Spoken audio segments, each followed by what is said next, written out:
Guys, നിങ്ങൾ ഫ്രണ്ട്സിന് പൈസ കടം കൊടുക്കാറുണ്ടോ? അങ്ങനെയാണെങ്കിൽ ശ്രദ്ധിച്ചോ. ഇപ്പൊ ഇതെന്റെ ഫ്രണ്ടാണ്, ഞാൻ ഇവന് 2 ലക്ഷം രൂപ കൊടുക്കാനുണ്ട്. 3 ലക്ഷം കൊടുക്കാനുണ്ട്. അപ്പൊ അത് ഞാൻ എങ്ങനെയാ ഇംഗ്ലീഷിൽ പറയാൻ നിങ്ങൾ നോക്കിക്കോ. ഐ ഓ ഹിം എന്ന് പറയാം. I owe him 2 lakhs. Okay, അപ്പൊ OWE അതിന്റെ അർത്ഥം നൽകാനുണ്ട് എന്നാണ്. Okay, I owe him 2 lakhs അല്ലെങ്കിൽ 3 lakhs അങ്ങനെയൊക്കെ പറയും. ഇപ്പൊ ഇവൻ എനിക്ക് 2 ലക്ഷം തരാണ്ട് എങ്ങനെ പറയാ? ഹി ഓ മീ എന്ന് പറയരുത്, ഹി ഓസ് മീ എന്ന് പറയാം. ഹി ഒരു എസ് വരും. He owes me 2 lakhs. മനസ്സിലായോ? അതേപോലെ ഞാൻ എത്രയാണ് നിനക്ക് തരാനുള്ളത് ഞാൻ ചോദിക്കുന്നത് നോക്കിക്കോ. How much do I owe you? How much do I owe you? 3 lakhs. അപ്പൊ 3 lakhs എന്ന് പറഞ്ഞു.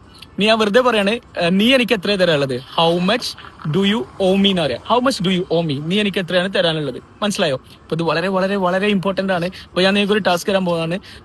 അവൻ നിനക്ക് എത്രയാണ് തരാനുള്ളത്? അവൻ നിനക്ക് എത്രയാണ് തരാനുള്ളത് എന്ന് ഇവിടെ ഒന്ന് കോമന്റ് ചെയ്യണം. സോ ഗൈസ്, ഇത് 1 മിനിറ്റ് കൊണ്ടാണ് നിങ്ങൾ പഠിച്ചത്. നിങ്ങൾ നമ്മുടെ ഓൺലൈൻ സ്പോക്കൺ ഇംഗ്ലീഷ് കോഴ്സിൽ ജോയിൻ ചെയ്യും. ഇതുപോലെ ഒരുപാട് കാര്യങ്ങൾ നമ്മുടെ ഡേ ടു ഡേ ലൈഫിൽ ഉപയോഗിക്കുന്ന ഒരുപാട് കാര്യങ്ങൾ ഞങ്ങൾ നിങ്ങളെ പഠിപ്പിക്കുക മാത്രമല്ല പ്രാക്ടീസ് ചെയ്യിപ്പിക്കും. സംസാരിച്ച് പ്രാക്ടീസ് ചെയ്യാം.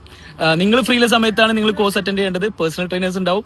എന്തായാലും നല്ല റിസൾട്ട് ഉണ്ടാവും. വളരെ ചെറിയ ഫീ ആണ്. മുകളിൽ പോവാ, ബയോയിൽ ഞങ്ങളുടെ വാട്സ്ആപ്പ് ലിങ്ക് ഉണ്ട്, ക്ലിക്ക് ചെയ്യാം. പുതിയ ബാച്ച് 2 ദിവസം കൊണ്ട് സ്റ്റാർട്ട് ചെയ്യുന്നുണ്ട്. Thank you.